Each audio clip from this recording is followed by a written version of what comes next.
ذرا میرے ساتھ دے نظر یہ انگلیاں میری کتنی ہیں جی؟ 5 مراحل سے آپ کی زندگی گزرے گی، اور وہ 5 مراحل، پہلا ہے عدم، یہ کائنات بھی نہ تھی، صرف اللہ ہی اللہ۔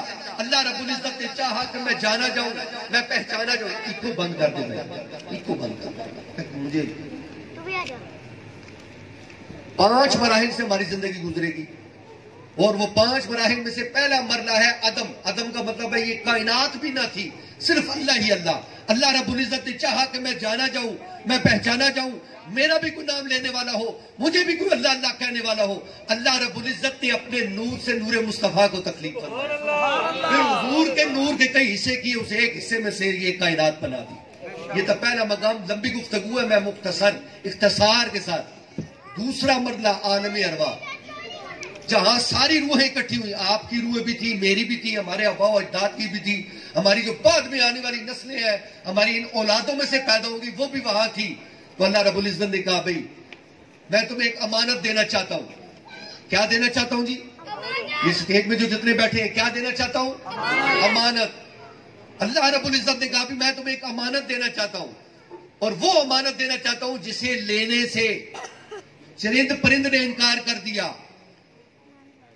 یہاں تک کہ نوری مخلوق فرشتے انہوں نے بھی انکار کر دیا۔ کہا یا رب العالمین یہ امانت ہم نہیں لے سکتے، اس میں اگر خیانت ہوگی تو پھر تیرا عذاب بڑا سخت ہوگا۔ وہ امانت کیا ہے؟ آگے بڑھ کر انسان اور جن، ان دونوں مخلوقوں نے یہ امانت لے لی۔ کس چیز کی؟ اختیار کی۔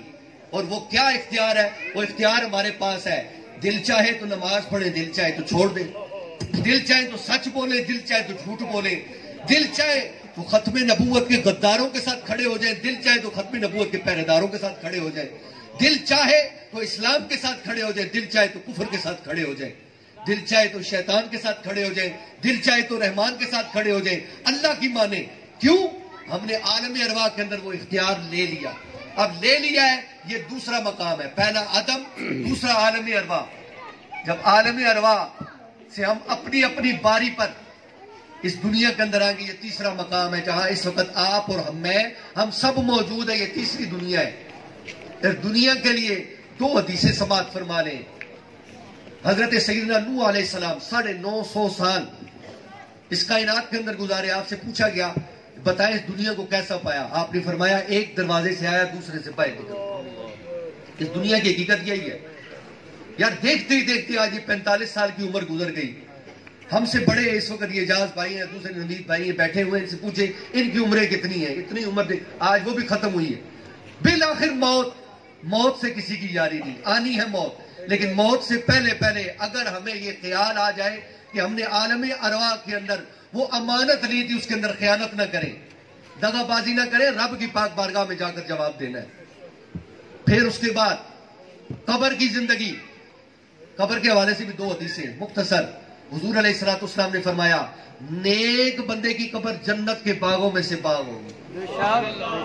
اب اگلی مرتبہ آپ نے اللہ اکبر کہنا ہے کہ گناہگار بندے کی قبر جہنم کے گڑھوں میں سے گڑھا ہوگی۔ فیصلہ ہم نے کرنا ہے کہ ہم نے اپنی قبر کو جنت کا باغ بنانا ہے یا جہنم کا گڑھا بنانا ہے۔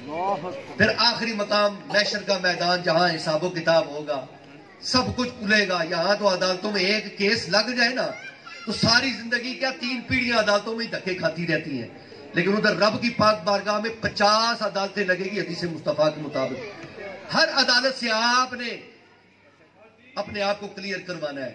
تو یہی پیغام ہے۔ اب آپ نے سنا ہے کہ جناب یہ اتنی پیاری آپ نے باتیں سنائی ہیں، تو ہمیں کیا کرنا چاہیے؟ اس کا طریقہ کار یہ ہے، دیکھیں نا کہ یہ دل ہے، یہ ہر بندے کے اندر دل ہے۔ یہ اگر ہارٹ اٹیک ہو جائے نا تو بندہ ویسے ہی